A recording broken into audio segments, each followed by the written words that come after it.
Yo tout le monde, c'est MB Geek. Aujourd'hui on se retrouve pour une nouvelle vidéo assez calme, assez tranquille, où on va faire un petit débat sur Dragon Ball et tous ses amis. Et aujourd'hui le petit débat désolé pour le tremblement, le petit débat qu'on va faire, c'est tout simplement l'histoire de Trunks. Car Trunks est un personnage que j'adore et qui a beaucoup de secrets. Désolé si je parle pas trop fort, c'est que voilà, c'est une vidéo détente, donc j'ai envie que vous soyez détendus à la regarder. Donc du coup je vais faire un petit débat sur Trunks. Donc en fait, l'histoire de Trunks, c'est Trunks qui affronte le cyborg, qui perd. Et il y a beaucoup de choses qui est bizarre, c'est que Trunks arrive directement par la Terre pour donner le médicament à Son Goku parce qu'il était malade et qui allait mourir. Et donc du coup il est malade et il lui donne le médicament. Et après ça du coup il arrive à défoncer les cyborgs et tout. Bon, ça tout le monde connaît, tout le monde le sait. Mais ce qui est plus étrange encore, c'est que après il arrive le petit Trunks. Et pour moi là ça devient un gros bordel. Car petit Trunks a fait. Ça veut dire que petit Trunks va être encore de le monde apocalyptique. Donc il va devoir retourner dans le passé pour dire etc. Ça on connaît tous. Ce qui est étrange aussi, c'est que dans le film, parce que j'ai vu un peu le film de l'histoire de Trunks, Son Gohan est mort à cause des cyborgs. Il reste plus que Trunks et c'est là qu'il apprend c'est la première fois qu'il se transforme en Super Saiyajin. Mais quand il était petit, il savait déjà se transformer en Super Saiyajin. Donc ça c'est très étrange je trouve, parce qu'il se transforme en Super Saiyajin quand il est tout petit, il connaît la fusion, il connaît tout. Et là, pouf, tout disparaît. Il sait plus le Super Saiyajin, il sait plus rien.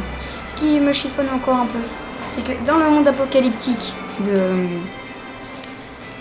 quand il affronte les cyborgs, Son Goku, lui, pendant ce temps-là, avant que les cyborgs arrivent, parce que quand il était petit, dans la saga où il est encore petit, Trunks, Son Goku, il a déjà le SSJ God, il a déjà le SSJ God SSJ. Donc, il a déjà plein de choses. Donc je comprends pas pourquoi il a effacé, il a oublié peut-être le Super Saiyajin God, il a oublié tout. Il a juste pas oublié qu'il pouvait se transformer en Super Saiyajin, en Super Saiyajin 2 peut-être. Et je comprends pas parce que il aurait pu très bien les... Oui, oh regardez, il y a Trunks justement, on parle de toi. Et donc je comprends pas pourquoi Son Goku n'a pas réussi à pouvoir les battre alors qu'il pouvait très bien se transformer en Super Saiyajin God, Super Saiyajin. Hein. Et il n'y avait aucune raison qui l'empêchait de se transformer. Autre petit point qui me chiffonne un peu, c'est justement la transformation de Trunks quand il est ado, quand Son Gohan meurt. Et ce qui est encore mieux pour moi, c'est que Son Gohan, quand il meurt, il est adulte. Il est déjà en mode Son Gohan ultime, quand il a les habits de Son Goku. Ça veut dire que c'est vraiment dans l'époque où Son Goku il était déjà Super Saiyajin. Où il a déjà son enfant, je pense, Son Gohan.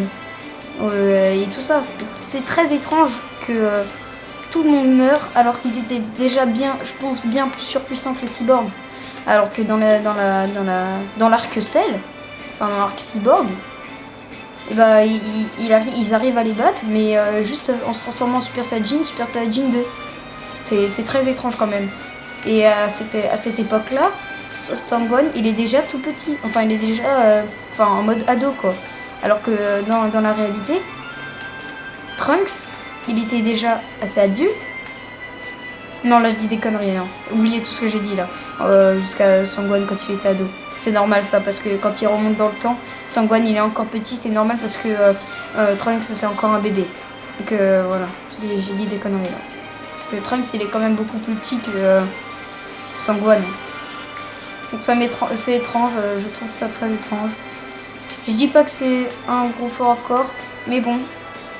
Voilà, je trouve ça assez bizarre que toute cette histoire est mêlée à un seul truc. Et je comprends pas trop parce que la téléportation, enfin le remontage dans le temps c'est quelque chose de très bizarre. Parce que tu remontes dans le temps, ça pète un peu tout le mythe quoi. C'est-à-dire que toi, dans le futur, tu vas devoir toi aussi remonter dans le temps pour prévenir ton toi du passé, que ton toi du passé va devoir remonter dans le temps pour prévenir ton toi du passé, pour que ton toi du passé va revenir dans le temps. Donc c'est très étrange ce truc, surtout du Trunks petit et du Trunks ado qui vient.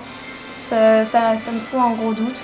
Parce que le Super Saiyajin qu'il apprend quand il est ado, alors qu'il savait déjà quand il était enfant, quand les cyborgs défendent tout le monde, alors que Sangoku il est déjà Super Saiyajin God, Super Saiyajin, ou voilà, ou que Goten et Trunks justement ils savent se transformer en Super Saiyan 3 quand ils sont fusionnés et tout. Que Vegeta, je pense qu'il va se transformer en Super Saiyajin God et tout. C'est très étrange qu'ils n'arrivent pas à battre les cyborgs alors que dans l'arc Cell, ils arrivent à défoncer les cyborgs juste avec le Super Saiyajin 2. Donc peut-être ils ont oublié tout ça et c'est des merdes après. Ou peut-être la maladie de Sangoku a été répandue dans le monde et ça a tué tout le monde, sauf Sangohan et Trunks. Sangohan il se fait défoncer par les cyborgs, donc du coup il reste plus de Trunks et il arrive à se retransformer en Super Saiyajin. Peut-être c'est ça, peut-être c'est pas ça, je sais pas. Ça me fout un gros doute. Bon, bref. J'espère que cette vidéo vous aura plu. N'oubliez pas de liker, de vous abonner. Comme je vous ai dit, c'était une petite vidéo explicative, donc elle va pas durer très longtemps. Donc n'oubliez pas de liker, de vous abonner, de rester toujours en vie. Liker, abonner. Allez, bye bye.